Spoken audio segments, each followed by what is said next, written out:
systems go. Clear for liftoff.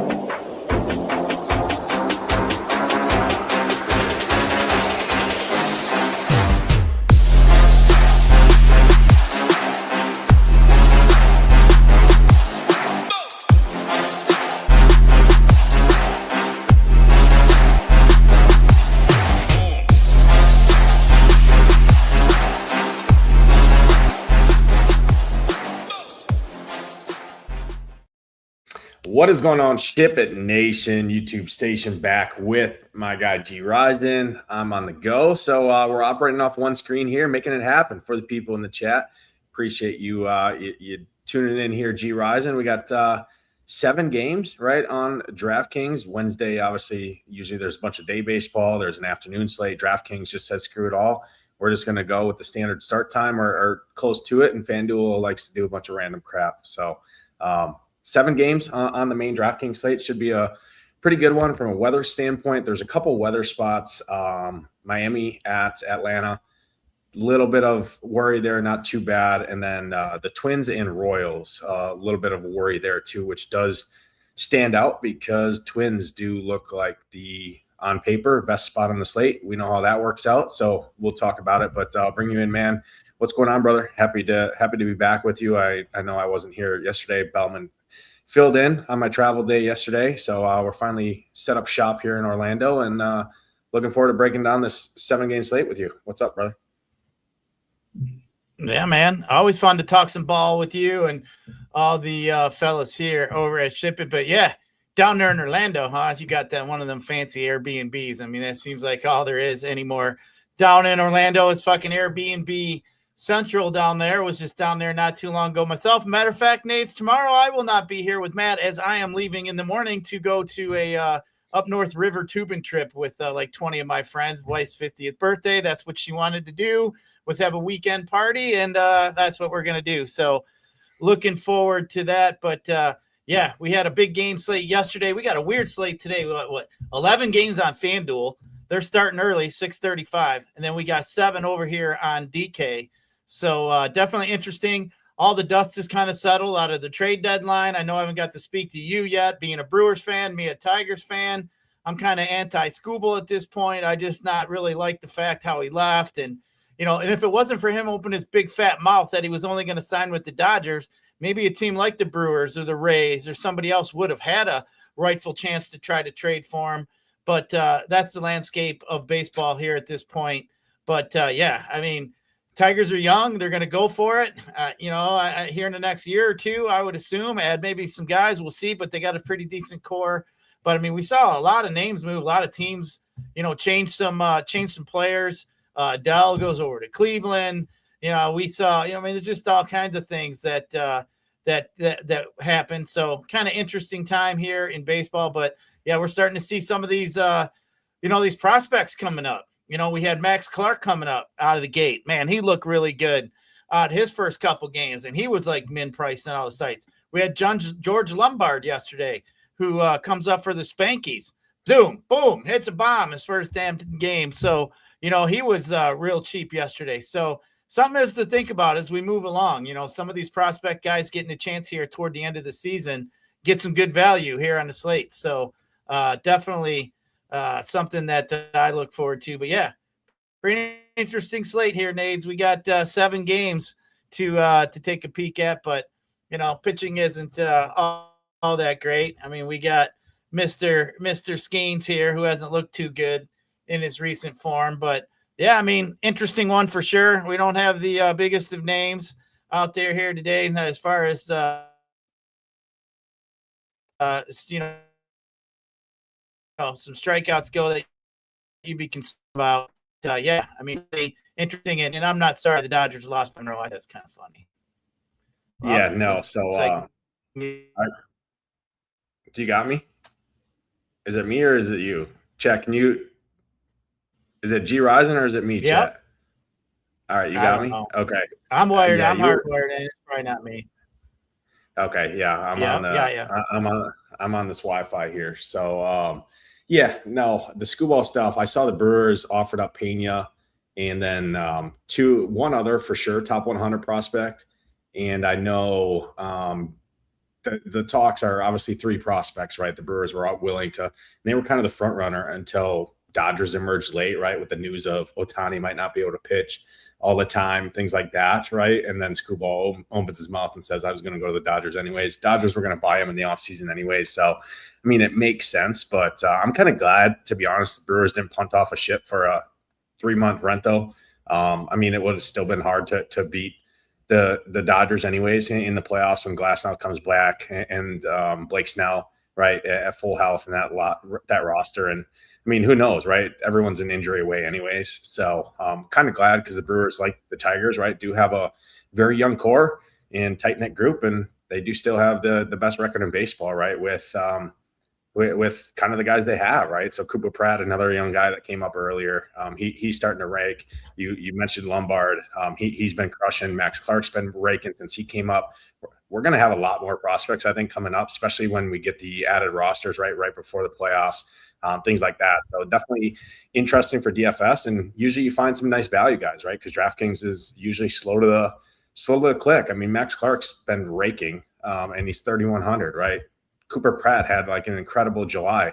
He's 3,500, right? So all of these guys are going to be reasonable price, and it does help from the DFS perspective. But yeah, you alluded to it. Paul Skeens chalk night.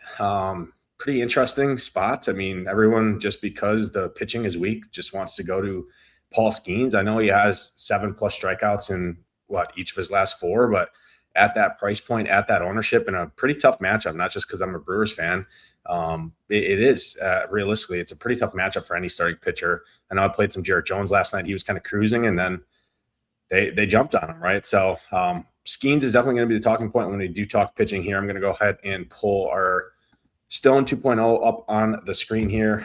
Bear with me as I'm kind of navigating just off of one screen here. But we do have the entire pitching pool up on the screen here, Gyiraszin. We'll go 8K and above. So let me sort this by salary here. 8K and above, you got Yuri Perez facing Atlanta, all the way up to Paul Skeens, the most expensive guy on the slate, the highest owned guy on the slate. I mean, he's going to be single entry stuff, pushing 50, 60% ownership, MME 40 to 50% ownership. And I don't know, he doesn't seem right. Something seems, maybe he's injured. Maybe there's something going on there. Obviously he was incredible last season. Hasn't been the same Paul Skeens this year. He does still, I mean, he still is a good arm, right? He is still, but highest owned guy on the slate. It is a shorter slate. Ownership is going to be there. Pretty tough matchup overall. So talk to me, how are you approaching Paul Skeens? It's really a 3-headed race in terms of ownership on the slate from pitching, and then nothing else really matters. It's Paul Skeens. It's probably, let me hide the FanDuel stuff here. Let me just go DK. So in terms of ownership, it's Paul Skeens, it's Kyle Harrison at 8,500 in that game, and then it's probably Brian Wu against your Tigers, maybe a little Sean Burke, and then maybe a little Yuri Perez, but it's really headlined between Harrison, Skeens, and Brian Wu. I think in terms of ownership, Dry Run would agree. How are you approaching those 3 guys, and then anyone else up here above 8K that you have interest in? Yeah, I mean, just looking at Skeens here against Milwaukee, I mean, you were right. We were talking about Skeens. Like his last 30 days, I mean, his strikeout percentage has been there. There's nothing wrong with that. Right side, he's up at like 37%, 28% to the left side. But what's kind of worrisome is he's been getting barreled up quite a bit by the left side here in the last month or so.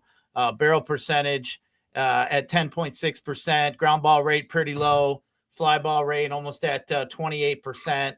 I mean, he's given up 11 earned runs, I believe, in his last 16 innings, 13 hits. So that's not Paul Skeens like. But I mean, this Brewer matchup, I mean, Cheerios 24%, Garrett Mitchell 32%, Yelich 27%. Pretty much everybody else is in the teens. Strang's at 23%.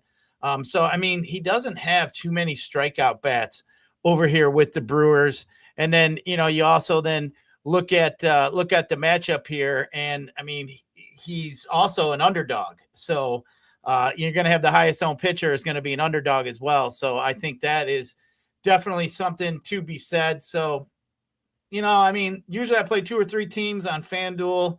I'm not going to feel the need to jam up the Skeens. I don't feel like I need to do so. You're right. The strikeouts have been there, But he has been getting beat up a little bit. Don't know. Maybe Livy Dunn's giving him a little bit extra loving at home or something. I don't know. I wouldn't blame him neither. I'd be off too if that was at home every night. But yeah, so Harrison, you mentioned, I think is interesting. Running back in that game. I mean, he's coming back off. He's coming back off the IL. Yeah, I don't think he's thrown. Yeah, he hasn't. But in his last start, I think it was in the minor. I think he pitched for the Timber Rattlers right in Appleton, right by kind of where I live. Went like 5 1/3 with 6 strikeouts, something like that. A couple hits, no earned runs. I didn't see his pitch count, but I think he's pretty stretched out. They kind of waited a while and kind of made sure he's pretty ready to go, especially with the Woodruff injury and obviously not getting schoolball at the deadline. So I don't see a ton of concern there with Kyle Harrison. So I think he's good to go, and 8,500 is pretty damn cheap price point for him. Obviously, it's not the best matchup in the world, but yeah, go ahead. Yeah, it looks like I was looking while you're talking there. 68 pitches in his rehab start. So I mean, that's not bad. I mean, he could get up to easily 80, 85. That's basically what we're looking for. I mean, that's where he was a majority of the season. He's been in between 80 and 95 pitches. So I don't feel too bad with that. So Harrison definitely is in play. Like we said, he's definitely a favorite there, 8,500. So I don't mind him. Brian Wu, I think he looks decent here, but I mean, you just go back and look at Wu here. He's got the Tigers. Wu has not looked good at all in his last handful of starts, giving up 5 earned runs. His last 10 earned runs.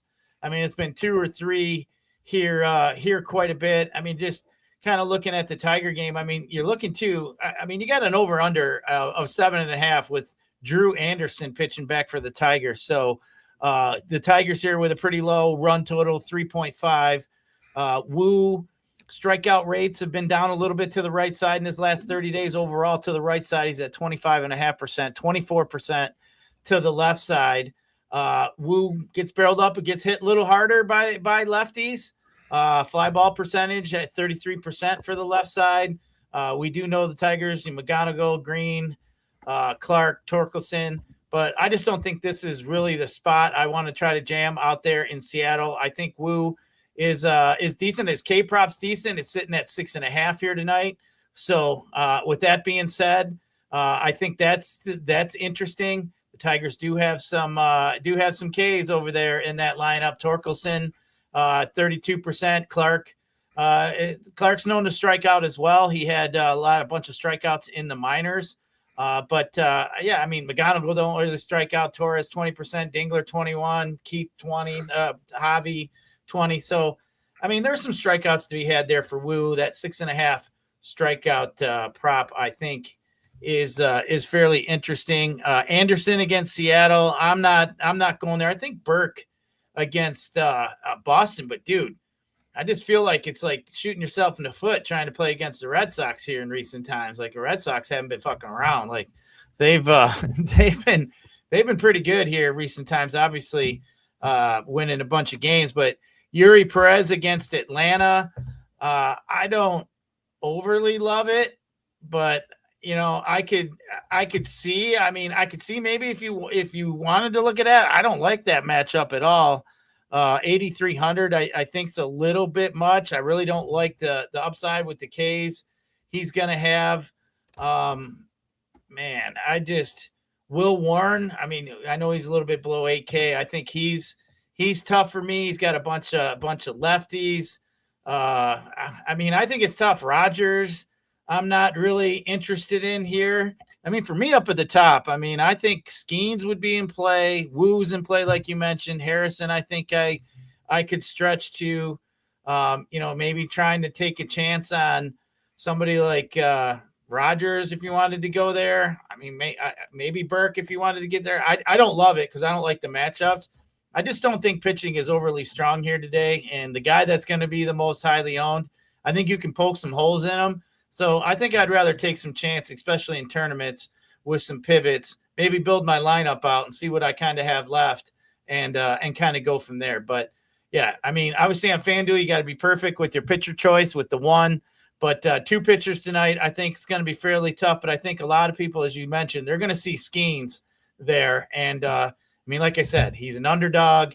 The strikeouts have been there. He's just been getting hit hard here recently. Hasn't looked all the great. You got a bunch of people who are going to play him tonight. So for me, I mean, it kind of makes sense why, you probably want to fade him tonight. Yeah. I mean, if there's one guy that I'm going to be under on amongst the kind of 3-headed race of Skeens, Woo, or 4, I'll call it 4, Burke, Woo, Skeens, and Harrison, it's probably Skeens just because I don't know. I think he can get the strikeouts, but like the strikeouts, I mean, 7 strikeouts doesn't really matter at 9,800 if he gives up, or 9,600 if he gives up a couple runs, gives up some hits. Like the strikeout, I mean, you're basically looking at 4 strikeouts then, 3 or 4 strikeouts, right, based on how the DraftKings scoring works. So he's the one guy I'm going to be selling on. Sonny Gray, not messing with him. Casey Mize, I think maybe a little bit interesting there, just a new face, new scenery. Out there in that spot. Arizona is not the worst place to pitch. Arizona hasn't been kind of lighting it up. So I don't mind him if you wanted to spend up to be contrarian. Nobody's really going to play Casey Mize. I don't hate that. Brian Wu, I think Brian Wu is pretty solid here. I think you could play both sides just like you could with pretty much any, especially on a pitching slate like this. I think when we talk hitting, there's definitely going to be some spots where I think we can play the bats against these guys that people are rostering. That's just the way the slate shakes up. And usually this happens when we get to kind of these points of the rotations. So I think Woo's pretty interesting. 6.5K prop looks pretty good to me. Tigers do have some guys that are hitting. McGonigal's been on a tear. Torres, some of these other guys, but there is strikeouts to be had. You talk about Max Clark. He's got probably two strikeouts waiting for Brian Wu there with his 40% strikeout rate there. So I don't mind that. Burke, I think, is pretty interesting as a tournament option. He ranks really good in our pitcher rankings. Nobody's going to play him, especially after last night, seeing Boston, right, how good they've been. They've been the best team in baseball over the last month, 21-5 or 22-5, I think. I saw, obviously, they won last night, put up 13 runs. I do think Burke is interesting. He's been locked in, 8,700, good price point, low ownership, ranks well. I think he's pretty interesting. Kyle Harrison would be my favorite, just because I think the ownership is nice. I don't mind the matchup. And yeah, I mean, you're probably looking at 80 to 85 pitches, which he hasn't really been pushed much more than that anyways, like you alluded to earlier. So for me, it's Harrison, Burke, Brian Wu are kind of the 3 main guys I'm playing up here. Casey Mize, I think, is an interesting tournament option. Don't really want to mess with Yuri Perez against the Braves. Just don't really want to pick on Atlanta right now. So for me, it's kind of those 4 guys. And yeah, being under on Paul Skeens. Down below 8K, I think there is some guys to mess with a little bit down here. But how do you see below 8K? Talk on some of these other guys like Will Warren, value play, a Bryce Elder at 7,400. I'm not usually a Bryce Elder guy, but it is the Marlins. They did trade away some guys like Liam Hicks there. So, which obviously you like lefties against Elder. Marlins are still going to be able to throw out some lefties against Bryce Elder there, but 7,400. I mean, he's projected to be right around 10 to 15% ownership, so nothing too crazy. Any Noah Cameron love for you? Any Dean Kramer against the Royals there? It's pretty gross, but on this type of pitching slate, I don't think it's the worst play. And then what about Andre Palante in Yankee Stadium, a little ground ball guy? How do you see the lower value tier? Yeah, the lower value. I think there's only really 2 guys that I think that I'd look at. I like Dean Kramer against the Royals, and then on the other side of that game, I think Noah Cameron is interesting in both sides of that. I mean, it's just because I think you're going to get some outs in that game. I'm not really, chasing this one for some strikeouts. Kramer, what I think is interesting, he's got a 29% strikeout rate against some righties. So I think he could, he's going to see Bobby Witt, Salvador Perez, Lofton. He'll get to. I mean, he's got Rave and Jensen are pretty high strikeout bats. So, but I mean, Kramer's been getting barreled up a little bit. It's been giving up a ton of fly balls. So that is definitely a concern. His K prop's only 4.5, but I think I could stomach some Dean Kramer at 43. I mean, it's ugly. I'm not playing him on FanDuel, that's for damn sure. But I think you could possibly go there. Noah Cameron, I mean, that's just another ugly one. He's got a 23% K percentage to the left side. He's at 21% to the right side. There really isn't that many strikeouts in this Twins lineup. They're all in the mid-teens, low 20s. So I don't love it, but I do think that he could eat up some innings. I mean, that's what we're kind of looking for. Palante against the Yankees. I can't really do that. I think the Yankees hit quite a few fly balls. Whenever I get a ground ball pitcher, I just like a team for me that can get the ball up in the air, hit some fly balls. The Yankees are pretty good overall as a team with that. They brought in Garcia and Ramos, who are actually their two lowest fly ball guys in the projected lineup here tonight. So, yeah, I think Palante for me is, I mean, he ain't gonna miss any bats, that's for sure. So, it's interesting. Ground ball percentage in the mid 57% to the left side, 54. But like I said, I think the Yankees and that lineup just got longer too. And then they had that kid, makes that stack a little cheaper. Lombard, and shit, I even heard his brother hit a home run too, got moved up like in AAA. It was like the same damn game, like time. Like both of them almost literally at the same time hit a home run, which I know the parents, they showed something on Twitter or something like that. And I know they were pretty excited. But I mean, Naves, we got 7 games for me. I mean, like I said, we picked out our guys up at the top that, the Skeens, Woo. You mentioned Mize. I think Mize does worry me. Here on the radio here, Nades, they were kind of ripping on how Mize was making a big deal. The Tigers never even made him an offer when he would have been a free agent at the end of the year. So they were just saying how the Tigers they didn't even want him. They didn't even want him back. So apparently he didn't even get an offer from the Tigers. I think it's just because he's had so many injuries. He was a number 1 overall draft pick, had a lot of injuries. But, I mean, his velocity's been down a little bit here. His pitch count's been down. They held him out of his last start before he got traded. So, I mean, I'm a little bit concerned with his something going on with him. Like, I feel like he's a little bit off right now. And I think the Tigers felt that way too. They babied him to get through the All-Star break. They literally pitched Scooball, which everybody was crying about. Why'd you pitch Scooball? Well, that's because they had to show that his injury was good to get him more time. Like, nobody be worried about it. And they're like, well, why would they sit Mize? Well, that's because he's hurt. And they were trying to get him through so they could at least get something for him. Because if he got hurt again, he'd be done and never come back. Tigers never get nothing for him. They ended up getting a couple prospects, the number 2 prospect out of San Diego for him. So to me, I'd be a little concerned with Mize, but I do see the reasoning. We got a short, tough pitching slate. I mean, there ain't a ton of guys there, so he does have a little bit of upside there. So I don't hate that, but I just, like I said, a little concerned. Harrison, I think's good. But for me, I mean, maybe I'd take a small chance on Cameron and Kramer would be my 2 guys in the bottom, but I think I'd be pretty tight in my pool today with Harrison, Burke, Woo, and then Paul Skeens here tonight. Yeah, I like a lot of what you said. Noah Cameron is kind of my favorite down here just because, number one, I think it leverages the Minnesota ownership. I think Minnesota is going to get a ton of ownership from the bats perspective because of the price points. It allows you to spend up for pitching, which does seem like the route to go tonight. Most teams are going to be anchored around Paul Skeens and then one of Burke, Harrison, Brian Woo, and then kind of anchored around majority of the stacks, at least dry run would spit out. It spit out a bunch of San Diego and a bunch of Minnesota. So that's kind of what you're looking at on how the slate shakes up. Noah Cameron, 4.5 K prop, not too bad at that price point. And we're just looking to try and survive. I'm not expecting him to go out there and strike out a bunch and throw a complete game shutout or anything. But I mean, the price is right. 6,600, get you on a different roster construction than kind of what the field's doing. So I don't mind him. Dean Kramer, I'm a little less interested in just because of the recent form hasn't been there. I haven't really been a Dean Kramer guy either, but I do think he makes some sense. It's probably Noah Cameron and Bryce Elder, actually, to be honest, for me. The 2 guys down here. One guy I did want to kind of circle back to. Any interest in Yuri Perez? I know I don't love picking on the Braves, but Yuri Perez has been locked in. I mean, he's been really, really good over his last 5 starts. He does have a 5.5 K prop. He is going to be unowned on a slate where pitching's pretty gross. He's 8,300, kind of the cheapest of the top tier. Any interest? I'm kind of now, after looking through the slate and seeing what we're dealing with, I don't think Yuri Perez is the worst play in the world after he gets kind of past the top 5. I mean, which is no easy task by any means, right? But after that, I mean, the lineup kind of drops off.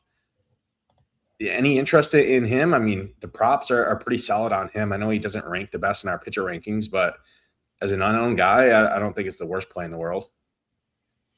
He's been one of them guys that have been that kind of pitcher that, you seem like you plug him in on a whim. He's actually had, I know he's worked out for me a couple times. I just don't really prefer the matchup there, but I mean, there is some upside there, as you meant. I mean, he's been allowing a lot of hard hits. Fly balls are up pretty high. I mean, to me, the Braves, you look at their strikeout bats. I mean, that's maybe what I'm more a little bit concerned about. Like toward the bottom of that lineup is where you're going to see the strikeouts with Austin Riley and Murphy. Everyone else, is in the high teens, low 20s. So I don't love it. And Yuri Perez the last month has not been very good to the right side. He's got a 7% walk K rate. Walk rate's been at like 10%. So, I mean, that's just a little bit concerning for me. And, you mentioned the Braves. That's usually a tough adventure. But you know what? On a slate like today, we got 7 games. Like, it's not like we got a plethora of, these are great strikeout arms that stand out to you. We got a few guys I think are going to be fairly chalky. So, yeah, I mean, if you're playing a bunch of teams, sure, I think you should definitely mix in some of the Mises, the Yuri Perez. I'd kind of put them in the same kind of bucket, for me. So, yeah, I don't mind that. I don't love it. Me playing 2 or 3 teams, I probably wouldn't get to that. I think I'd just try to get a little bit different with some bats and probably eat up some of that chalk in that pitching chalk in that Pittsburgh-Milwaukee game here tonight. So, yeah, I think that's pretty much where I'd look. But, yeah, I mean, interesting slate that we got for pitching. I mean, like I said, there's nobody that stands out to me that I feel like, is going to kill me tonight, that where I can't, if I don't have them, I'm just going to be dead in the water. Yeah, I mean, you're looking at chasing strikeouts, and Yuri Perez, obviously we know he's a big strikeout volatile arm anyways, right? So like on a slate where pitching's pretty volatile, I mean, people are talking up Sean Burke against the hottest team in baseball, right? In good hitting conditions in Fenway Park. I mean, that's kind of where I'm looking at. It's not a main team play by any means, but I do think in tournaments, Casey Mize and Yuri Perez are kind of interesting in the top tier. But realistically, your pitching pool should be anchored kind of around Wu, Harrison, Skeens, if you wanted to go there, even though I don't love him, and Burke. Those are kind of the 4 main guys looking at. And then Noah Cameron's my favorite value guy. Let's jump over here and go ahead and share the stone. First game on the slate, we are going back to Yankee Stadium here for the Cardinals and the Yankees. This game's been, this series has been producing runs. Yankees look pretty good here. I mean, they're going to get some ownership, but nothing out of the craziness. I mean, between them, probably the Braves for sure, or not the Braves, the Twins for sure. Probably some Royals as well against Dean Kramer. I mean, ownership's going to be kind of spread out all over the board from a hitting perspective. So nothing to worry about. How do you see the first game here? Cardinals and Yankees. Palante ground ball guy, but you mentioned, right, Yankees all pretty much hit the ball in the air. It's not the best hitting environment here in Yankee Stadium tonight. But there is some slight wind kind of blowing out towards left field here, which is still another short porch. Temperatures in the mid 70s here, and we know how bad that Cardinals bullpen is. Talk to me here. How do you see this one? Yeah, I mean, I like the Yankees. I mean, the Yankees do stand out. Like I said, I like all their fly ball percentages against Palante. I mean, he's got a 319 WOBA against lefties, so lefties been getting to him a little bit more. He's, like I said, like you mentioned, I mean, the ground ball rates are pretty high, 57% left side, 54 to the right side. Fly ball percentages rate about 18% to both sides. His walk rates are fairly low. He's not really, obviously striking anybody out. So, there's ways that, your hopes and dreams could get crushed by Andre Palante. But I mean, the thing I look at too is that bullpen behind him is one of the worst in baseball. So I think that's definitely interesting. I mean, you might get 4 or 5 innings where, the Yankees have 2 runs. And then the next thing toward the end of this game here, they could roll off, get on a run there and roll off 5 or 6 runs and end up with an 8 or 9 spot. So I could definitely see that happen against the bullpen here. But yeah, I mean, I think it's dangerous anytime you really stack against a ground ball lean type pitcher. So I don't generally, I don't like to go overly heavy on that. I do like to, the fact that the bullpen behind him is shitty. So I think that's something that I'd be interested in. And then as far as the other side with the Cardinals here against Will Warren, I mean, Will Warren has not been very good here in recent times. Lefties have been getting to Will Warren. So, Weatherholt, Burleson, I think is interesting. Church, you got some lefties here for the Cards. I don't have it as, one of my favorite overall stacks here today, but I think, the Cardinals, I wouldn't, definitely write them off, so to speak. But, in my brain too, it's kind of hard because, I'm going to be playing on FanDuel. We got 4 of the games, like Phillies, Reds for me, Nationals for me, are teams that I like and probably going to play tonight. They're obviously not on the DK slate.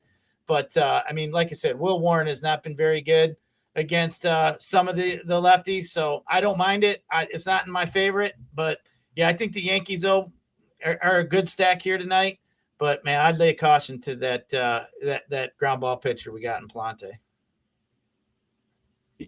Yeah, I just hate stacking against ground ball guys. I probably actually rather kind of mini stack the Yankees here and kind of power hunt. Luis Garcia's been kind of red hot right now. Spencer Jones is home run or bust pretty much. I mean, it's home run or strikeout with him.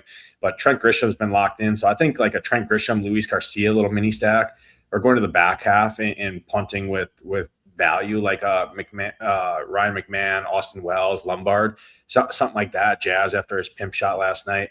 I think the Yankees definitely look good overall. It is another interesting note. Pinch hit risk is probably pretty minimal here. There's only one lefty in that Cardinals bullpen. He did throw 24 pitches. Justin Brule threw 24 pitches on Tuesday or on Monday. So maybe he could go again if they needed him, but probably more than likely you're going to see all righties here. You're probably going to see all righties here from the Cardinals pitching staff.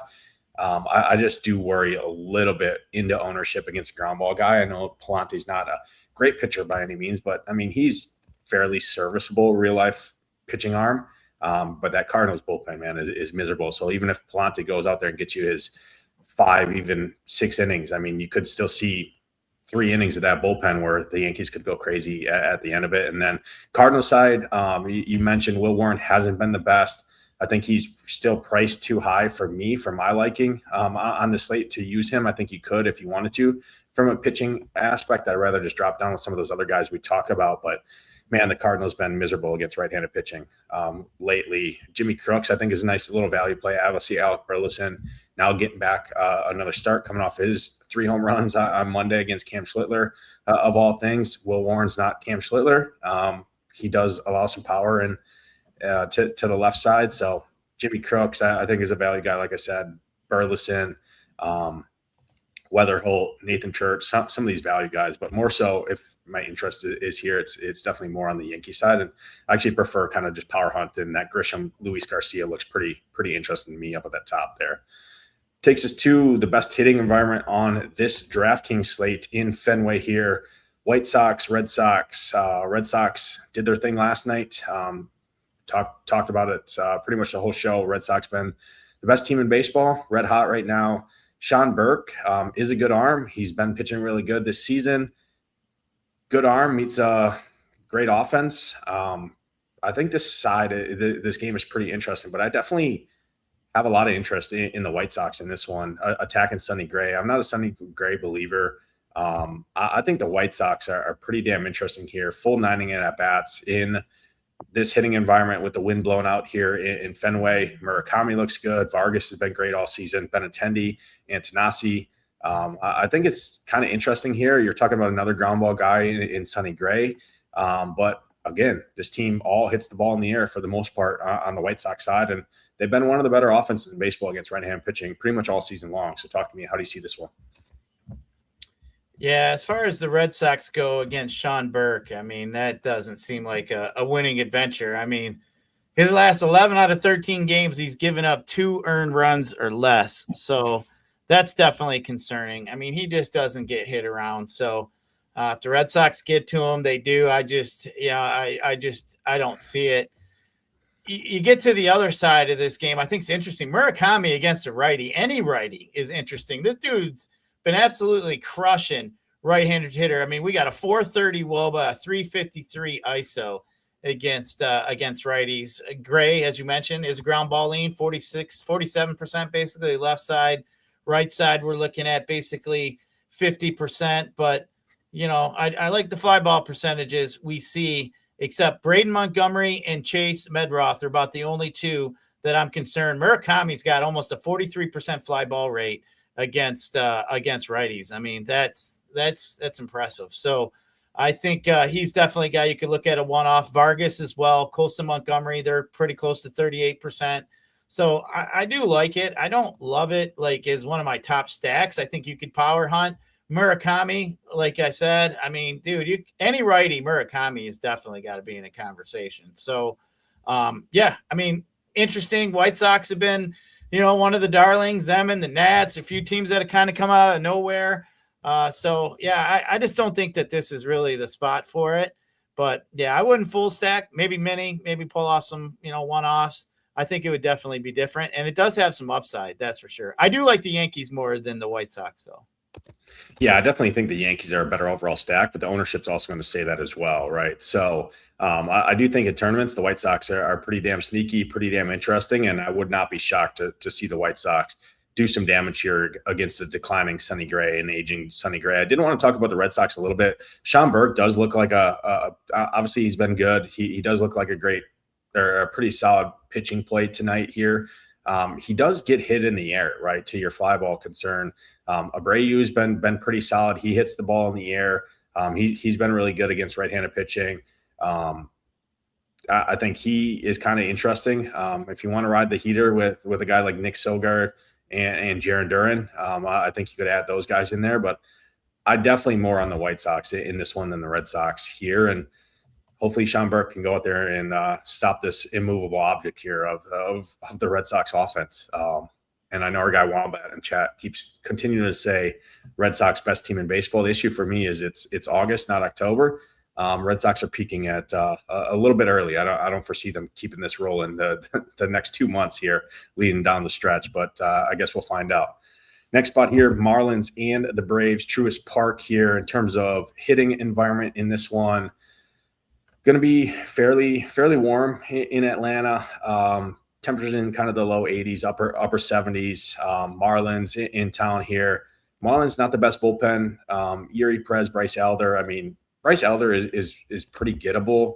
We just kind of mentioned him from the pitching aspect, just because he's a value arm on a pretty weak pitching slate facing the Marlins, right? So, how do you see this one? Any interest from offense on either side of this one here?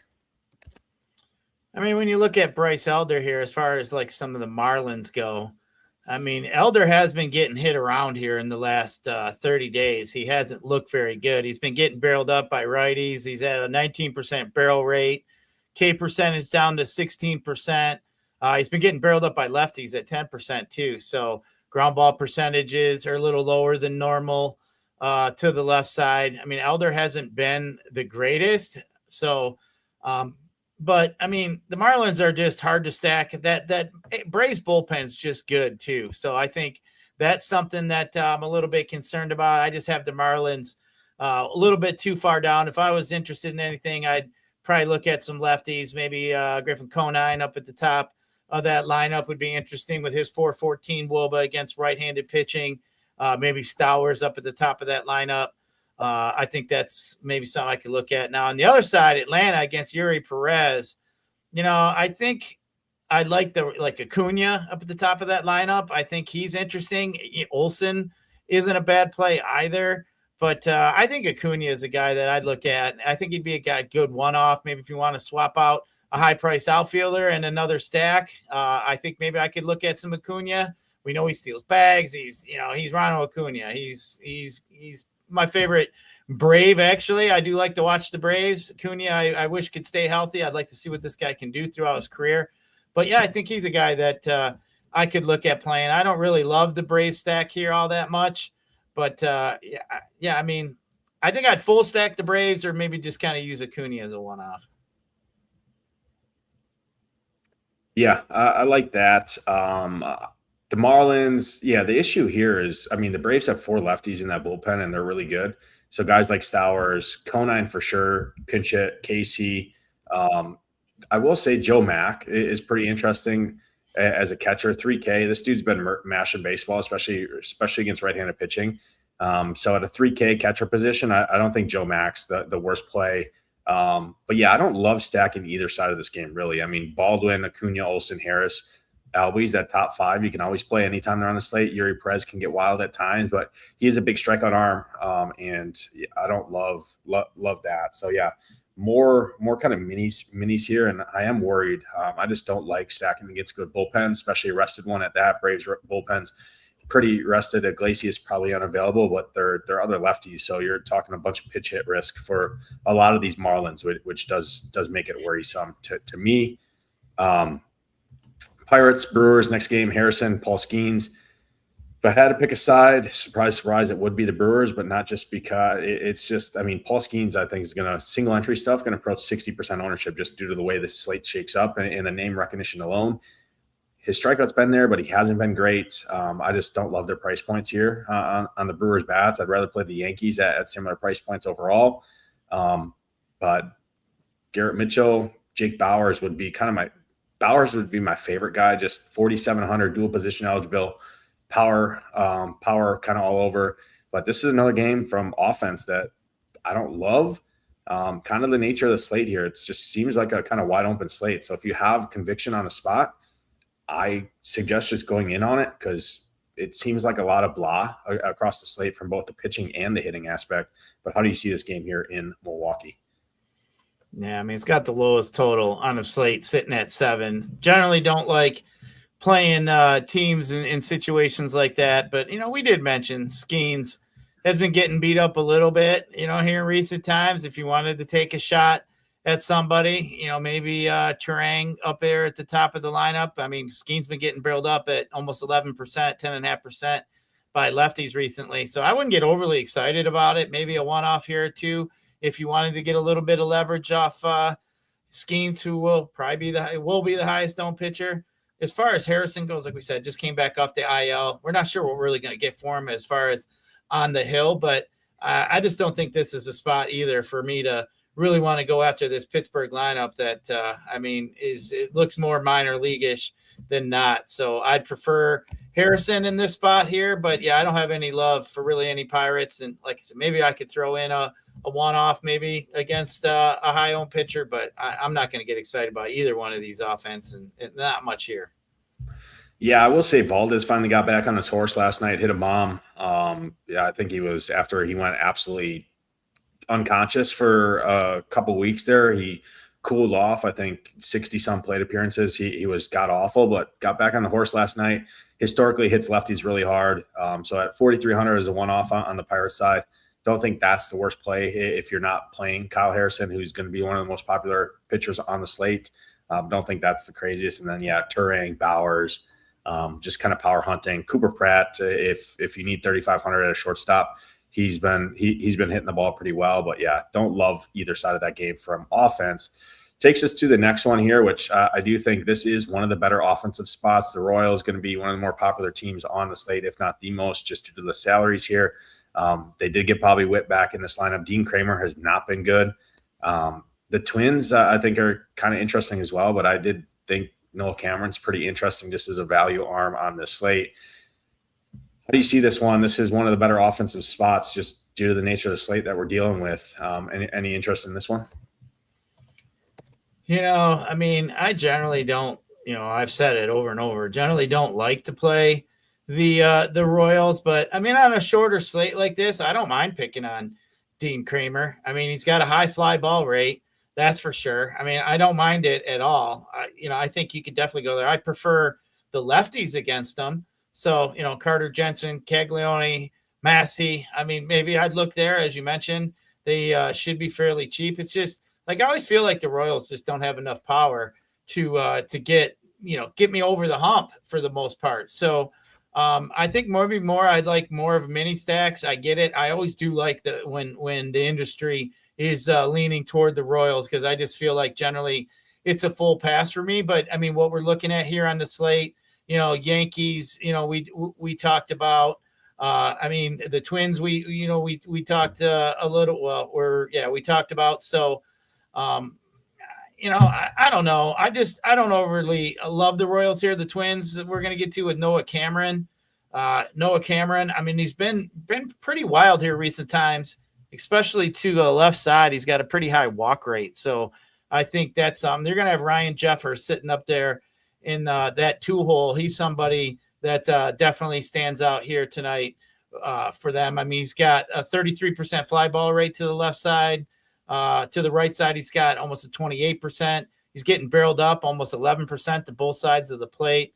So, and then we mentioned that bullpen behind the Royals is just terrible behind Cameron. So, Twins definitely in play. I think the Twins, Yankees are up there. The White Sox would be up there for me here today. So, yeah, I mean, there isn't any offense. I think that like we've had, like where you had the Coors Field games and you got the Sacramento games and all that. So I think that's maybe why some teams are going to go to the Yankees here tonight. So maybe they're going to be a little bit more overly owned because they're the teams most people seem to be comfortable with and playing.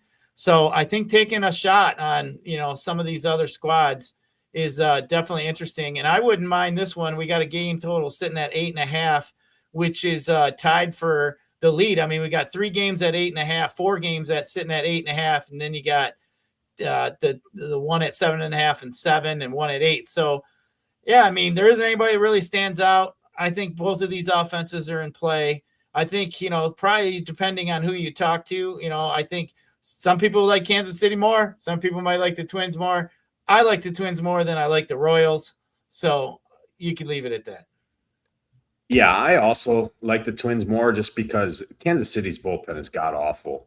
And I mean, this could be a slate where the bullpens is what win it. That's usually how it works in DFS, right? I mean, you see, it doesn't matter, right? The first 5 innings, right? It could go 2-1, and then you see some crooked numbers in the later innings, right? That 3-4 innings at the back half when those bullpens come in, and neither of these bullpens is very good here, and it is 92 degrees, 91 degrees with wind kind of blowing out to start the game, at least towards left field. So I do think on both sides here, I definitely lean the Twin side when you add in the at least projected right now ownership discount and the full 9 at bats and a worse bullpen on the Royals side. So yeah, there is some pinch hit risks with some of the guys in here. Austin Martin, if he cracks the lineup, he's a big pinch hit risk. Probably comes out as soon as Noah Cameron comes out, maybe a little bit of Ryan Kreidler as well. But I mean, Royce Lewis looks pretty solid. Ryan Jeffers looks good. Josh Bell, even Caratini, switch hitting catcher there. Don't think he's the worst play.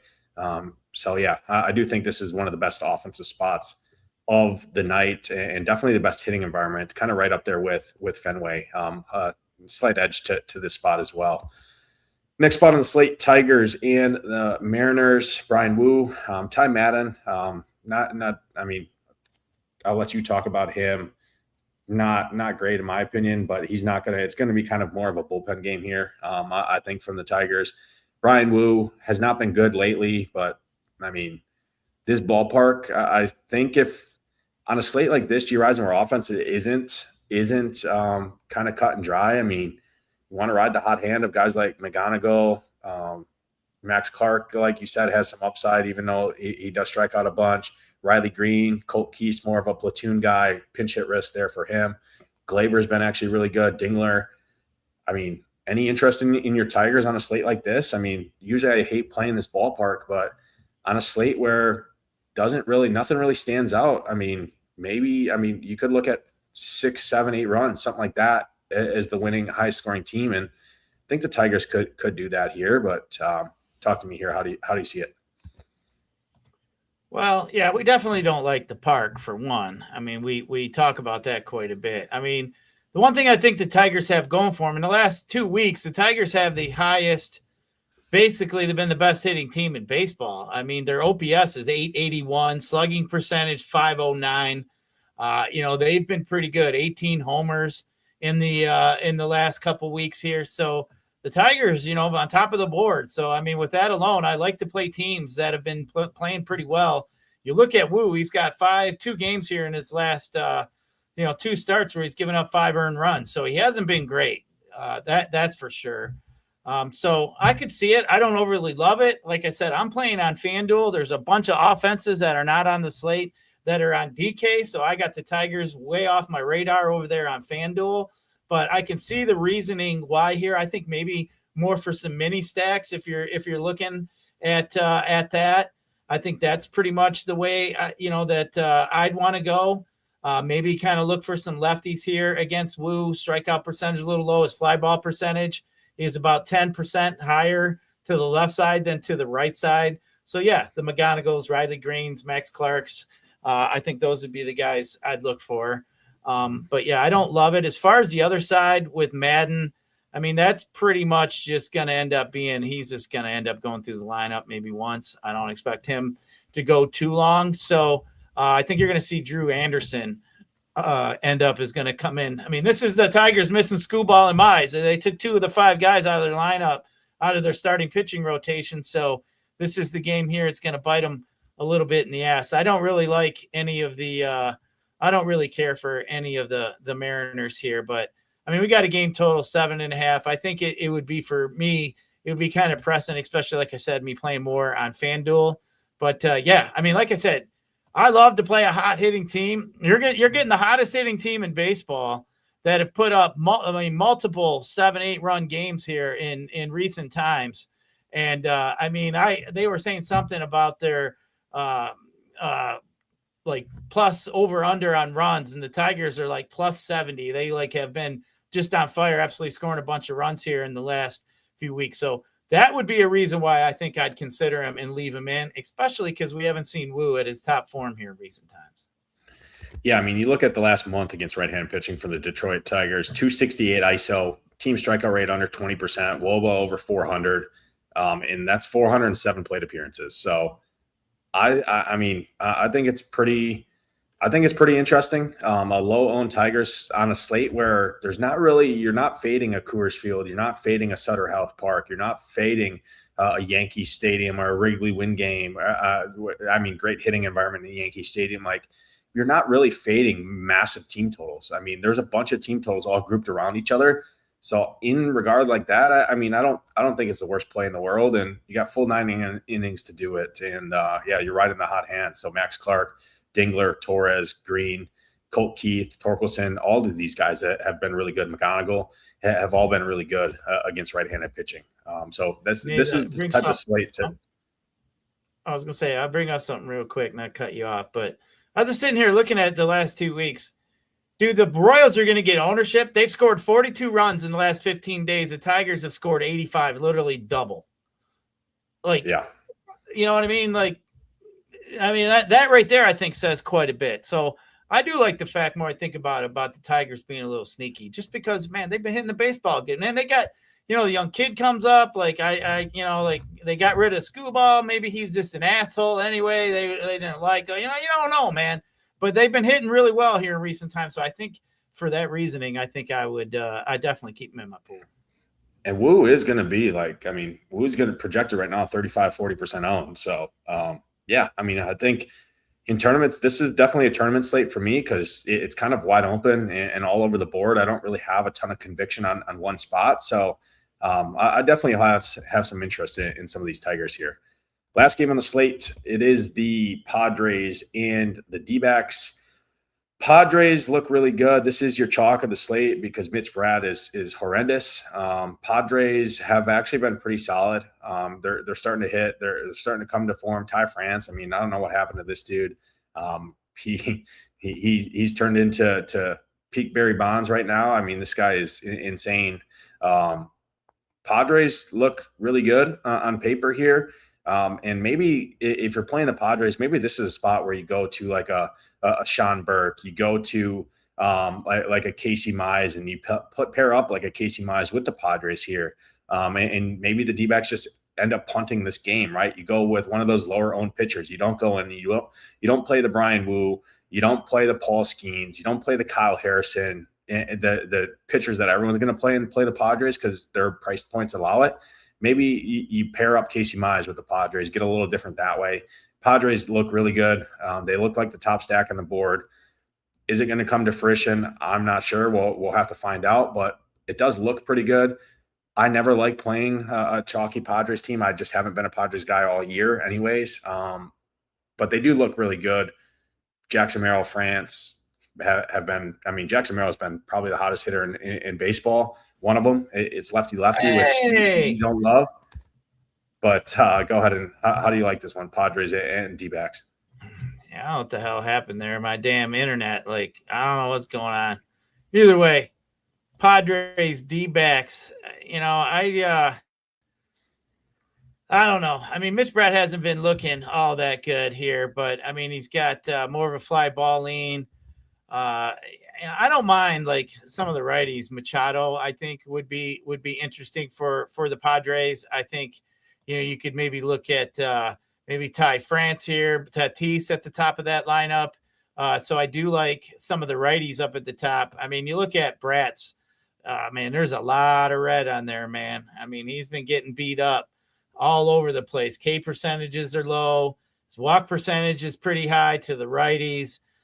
So I don't expect much of him here tonight. So, yeah, I think the Padres are definitely interesting. I think there'd be a team that on DK that I'd maybe have an interest in. I'd kind of put him maybe in the same bucket as maybe like the Royals and Twins. I don't think they're too far off from each other. So yeah, I'd have a little bit of interest in them righties top of that lineup over there for them. As far as I'm having a brain fart there. The D-backs against Casey Mize. I mean, Mize has been fairly decent. The lefties, his strikeout percentage here in recent times has been down to 15%. Gyirasin's here in the internet last. What's that? You're good. Go ahead. Nate? Yeah, you're good. Sorry, your internet is over the show here. Yeah, I don't know what the fuck's going on. Are you there? Either way, we're almost done anyway. So, but yeah, give me a little bit of Padres. That's where I'm at.